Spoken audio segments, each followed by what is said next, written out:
So guys Nagpur cross केलंय आम्ही आता जेवायला थांबलोय. घर की रसोई ढाबा आहे.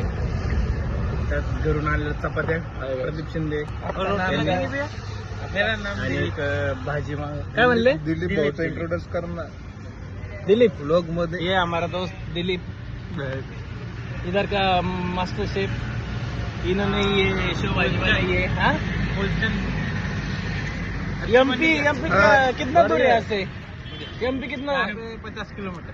अच्छा 50 और रोड प्रयागराज. हम प्रयागराज जा रहे हैं. ओके बढ़िया.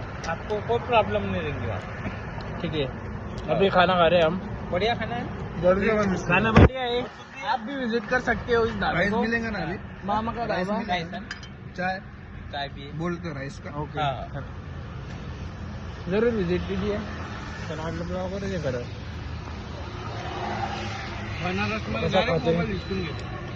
काय बोलतो म्हणजे अलाउड नाही का?